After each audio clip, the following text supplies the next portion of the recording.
Hi, Sharon Yancey from Floral in Austin, Texas, and today I'm going to show you how to make a bridesmaid bouquet. So I've already prepped most of my flowers. This is what we're going to be working with today. So we're basically going to take everything that's in this vase and make it look close, smaller version obviously, to what's in this vase. This is my bride bouquet that I already finished. So obviously the bridal bouquet is the centerpiece of the wedding. That's going to be your most photographed piece, so that's what you want to spend the most time on, put the most flowers in. But a lot of my clients use the bridesmaid bouquets as centerpieces as well. So we want to make sure they still look beautiful while they're sitting on the tables. And not like they were an afterthought and that they actually are the bridesmaid bouquets. We want to make it look like they were meant to be both. So for my main flower that goes in the center of the bouquet, I'm using this hydrangea. And let me just take a minute to say the flowers that I got this weekend are probably some of the most beautiful flowers I've ever used. 2020 was a weird year. We experienced a major flower shortage right around Mother's Day, and for whatever reason all the farms are starting to come back online, and they have show-stopping flowers. I mean, this rose is huge. So this hydrangea is gorgeous. Everything is beautiful. So I'm so happy with what I received for this client. I think they're going to be very happy with it.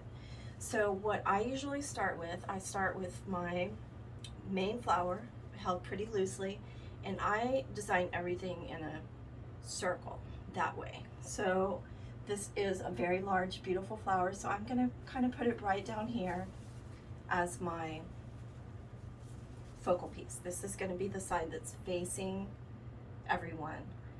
This is the main front, but we're also going to do everything kind of all around.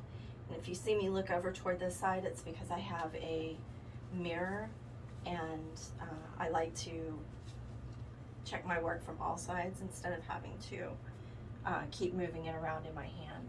So that's my first rose. We're only using 3. So I'm going to put this kind of down through the center of the hydrangea, but not really, so I can get it right there. And then my other one is going to be on this side, so kind of the same placement over here. And really I'm just parting the actual stem of the hydrangea. So it's not really going into the middle of the hydrangea, it's just parting that stem. And that's where it's going. So nice loose hand on my arrangement, so I'm not like fighting with it, making it all smashed together. We will do that at the end, but by that time all the flowers will be in it, and it won't close in on itself. One of the other ways that I keep that from happening is I use carnations with hydrangea. They look very similar, but if you've seen any of my other work, you see that it's always very lush and full looking. This is one of my tricks, is using carnations to fill out the hydrangea and keep everything in place. So there's my carnation right next to the hydrangea. It adds a tiny bit of subtle color, but mostly it's just holding my other flowers where I want them to be.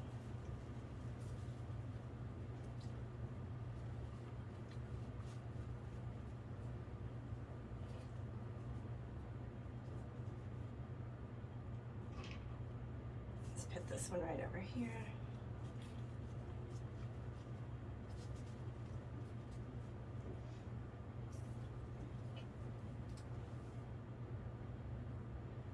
So when you're making a bridal bouquet, it doesn't have to be exactly the same in every place, especially if it's going to be used like these are as centerpieces.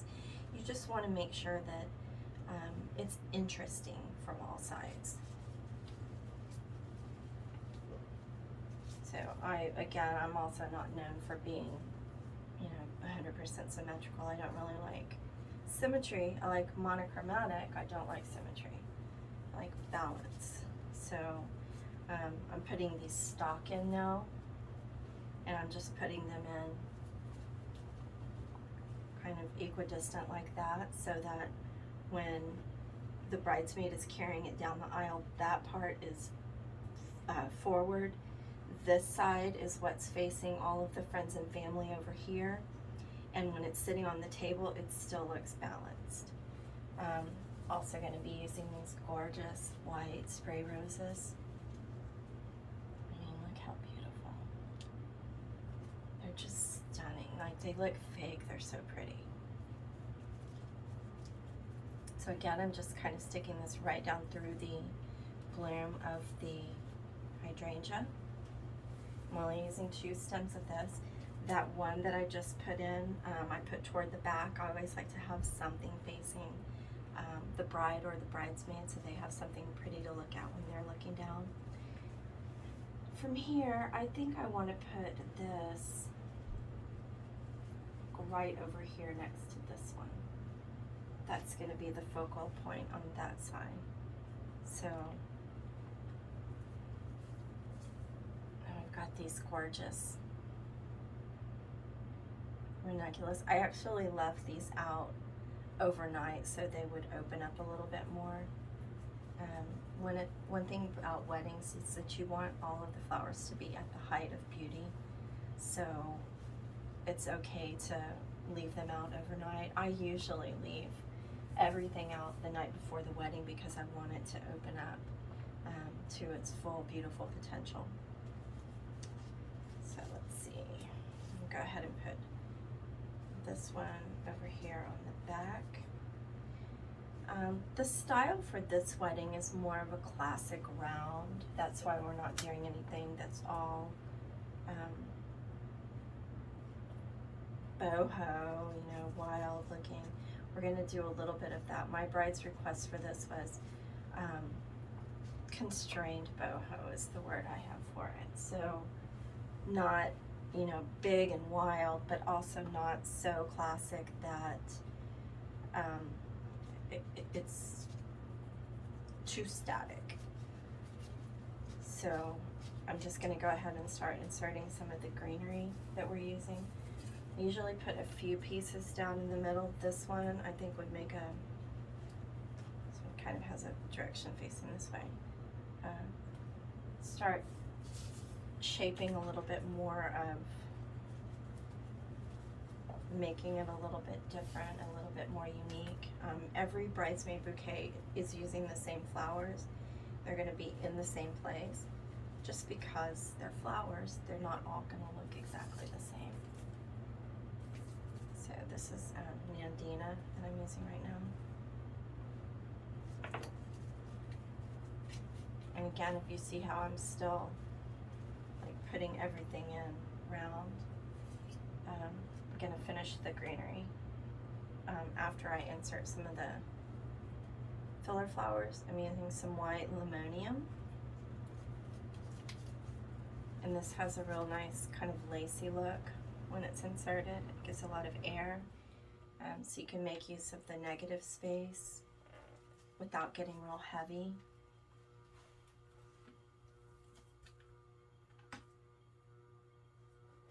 This one I think I want to get a little bit shorter, and I can use both of these.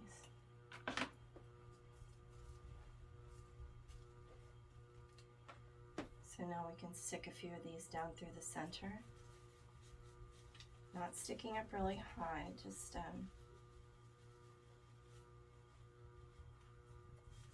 to make it interesting.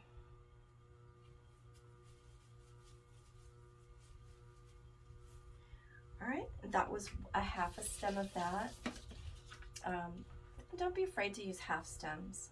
I use half stems all the time, especially in weddings, because you want to maximize the coverage for your client. You also want to maximize the profit for yourself, so you don't need a full stem of everything. I've tailored it down so that it is the size that I need it for this size of bouquet.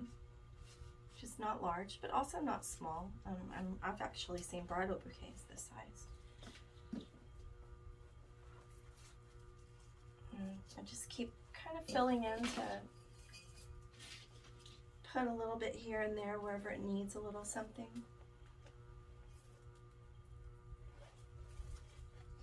Some greenery eucalyptus that I'm putting in right now.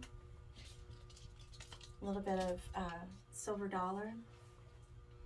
And I think I actually want this one. Looks like a little broken piece right there. We don't need that. This one I'm going to go ahead and put in right here on this side. I have another one that I'm going to put on this side. It kind of frames it. And then I'll use the rest of this greenery to balance out where I need a little bit. I think I could use some right here.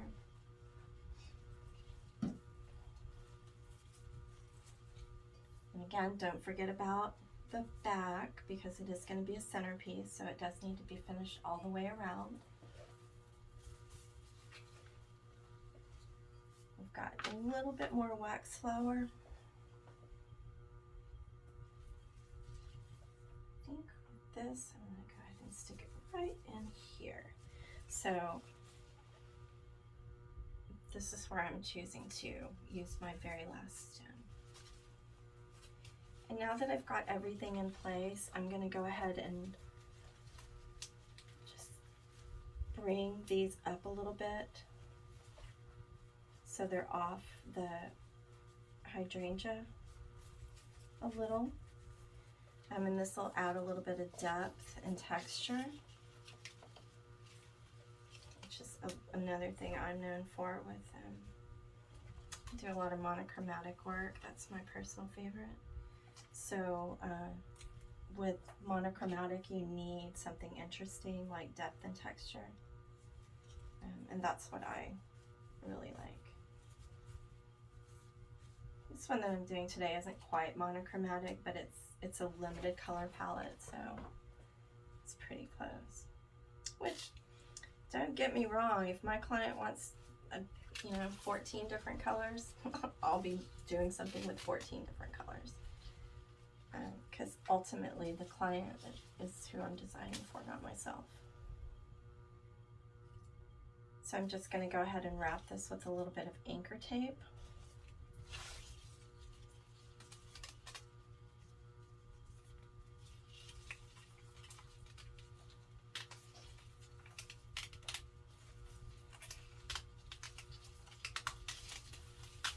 I'm not wrapping it very far down. We can close most of the stems with the ribbon, but that's how it looks at this point. So that's how we're looking all the way around.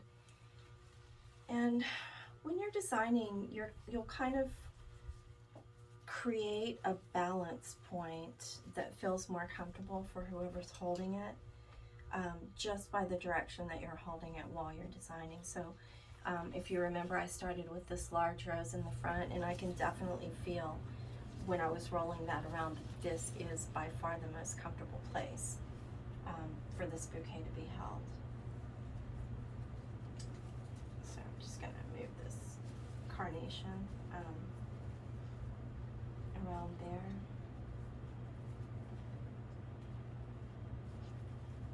I think I got this rose up a little bit too high, so I'm going to fix that before I put the ribbon around it, because once you put ribbon on a bouquet,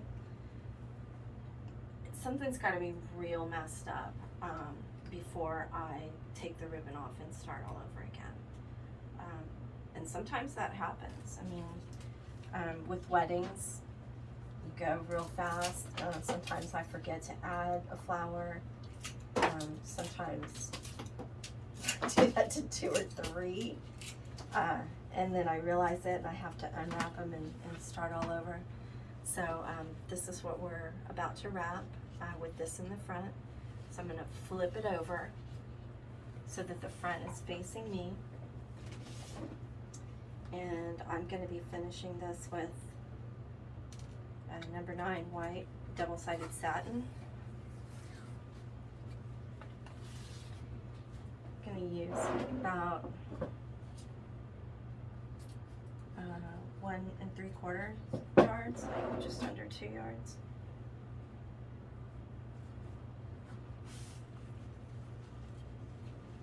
So I have a pretty stylized ribbon wrap that I've been using for years. And I wrap the ribbon down and then I bring it back up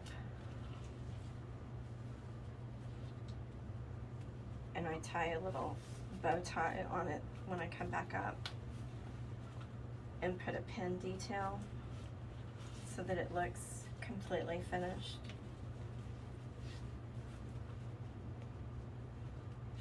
So if you're doing a different type of finishing, you may need more or less ribbon, but for this amount of stems, that's about the size that I need.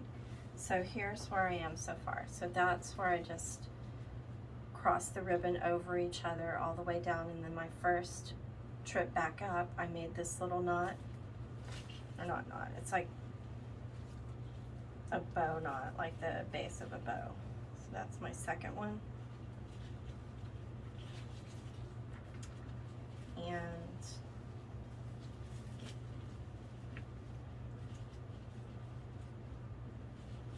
that's what it looks like with 3, and then I'm going to do one more, and that's the one that I'm going to put the finishing pin in.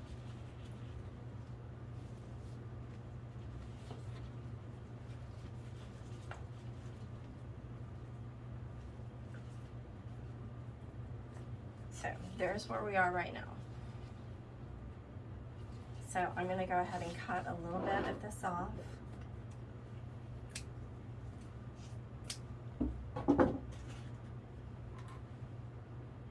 And I fold the end under so it's clean.